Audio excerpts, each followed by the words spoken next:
Welcome to my YouTube channel maths with PB sir. WBSSC group C পরীক্ষা দুপুর 1:50 শেষ হয়েছে ঠিকই, কিন্তু এই পরীক্ষা নিয়ে এখনই সকলের মনে কিন্তু কোশ্চেন দেখা দিয়েছে।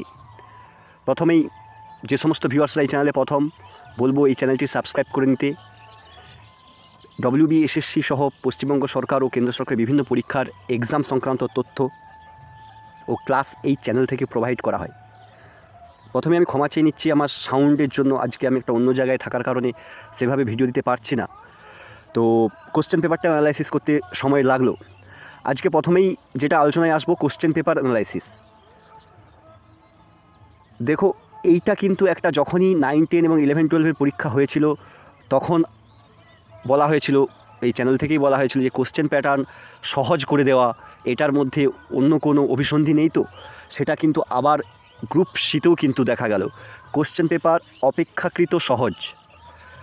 গতবারের থেকে তো বলবো অপেক্ষাকৃত কোশ্চেন পেপার সহজ, বিশেষ করে জিকে একদম ইজি জিকে, যেগুলো সকলেই প্রায় যারা একটু পড়াশোনার মধ্যে রয়েছে তারা কিন্তু সকলেই পারবে। এখানে যারা ম্যাথামেটিক্স একটু ভালো প্র্যাকটিস করে এসেছে এবং যেটা জেনারেল অ্যাওয়ারনেস যেটা ছিল, তো যারা একটু ম্যাথামেটিক্স ভালো প্র্যাকটিস করে এসেছে, সহজ কোশ্চেন, একদম সহজ কোশ্চেন নিয়ে কিন্তু কোনো অভিযোগ নেই।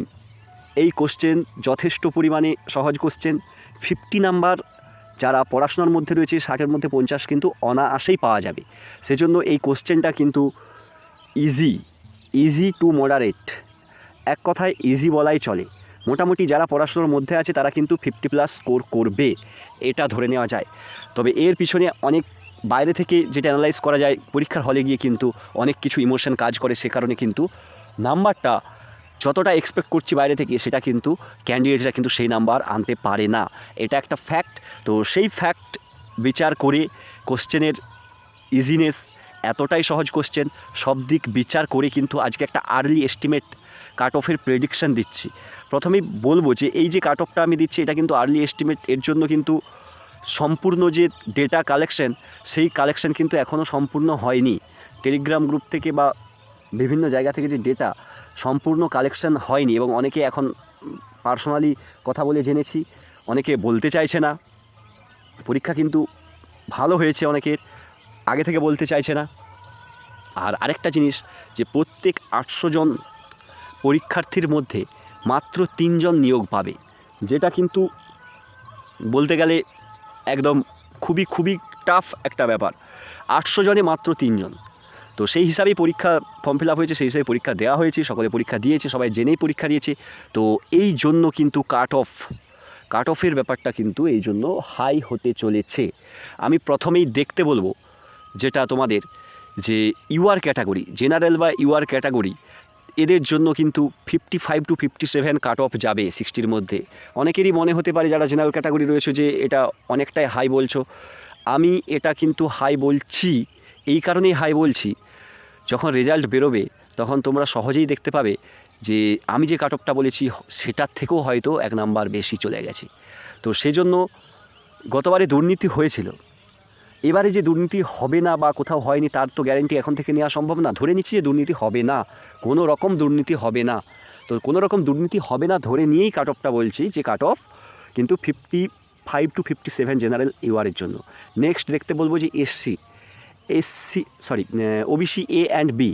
ওবিসি এ অ্যান্ড বি এর ক্ষেত্রে কিন্তু জেনারেলের থেকে যে পার্থক্য খুব বেশি থাকবে তা নয়, মাত্র 1 নাম্বার কম, 54 to 56। একই রকম বলবো এসসির ক্ষেত্রেও কিন্তু মাত্র 1 নাম্বার হয়তো কম যেতে পারে।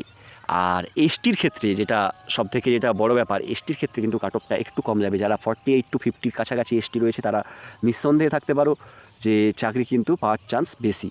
এবারে এর থেকেও হয়তো বাড়তে পারে 1 নাম্বারের মতো। তো এটা আর্লি এস্টিমেট আমি আগেই বলেছি। আর ইডাব্লিউএস যে সমস্ত ক্যান্ডিডেটরা রয়েছে তাদেরকে বলবো, এসটি যা কাট অফ অর্থাৎ 48 to 50 এর মধ্যে যদি থাকে অবশ্যই ভালো হবে। হ্যাঁ, WBSSC যেটা এসএলএসটি ছিল, এসএলএসটিতে কিন্তু ইডাব্লিউএসের কাট অফ কিন্তু কম গিয়েছিল। তো তারপরে গ্রুপ সিডি যখন ফর্ম ফিল আপ হয় তার আগে কিন্তু অনেকে ইডাব্লিউ সার্টিফিকেট বের করেছে, এবং এখানে ইডাব্লিউএসের ক্যান্ডিডেটটা বেশি, যে কারণে কাট অফ কিন্তু ইডাব্লিউএসের হাই যাবে। যে খুব যে খারাপ কাট অফ যাবে, কম কাট অফ যাবে, সেটা কিন্তু হবে না এক্ষেত্রে। তবু এটা ছিল আর্লি এস্টিমেট। এরপরে কখনো আরও যদি পাই এটাকে আমি মডিফাই করার যদি সুযোগ পাই অবশ্যই মডিফাই করে দেবো। সেজন্য অবশ্যই বলবো যে এই চ্যানেলটিকে সাবস্ক্রাইব করে নেবেন এবং আগামী দিনে যে গ্রুপ ডি পরীক্ষা রয়েছে সেই গ্রুপ ডি পরীক্ষার জন্য যারা ফর্ম ফিল আপ করেছে সবাইকে বলবো প্রিপারেশনের মধ্যে থাকতে। এখন থেকে অতটা এই কাট অফ বা এই সমস্ত কিছুতে ভেসে যাওয়ার কিছু নেই। গ্রুপ ডি পরীক্ষাটা ভালোভাবে দাও। প্রত্যেককে শুভকামনা রইল।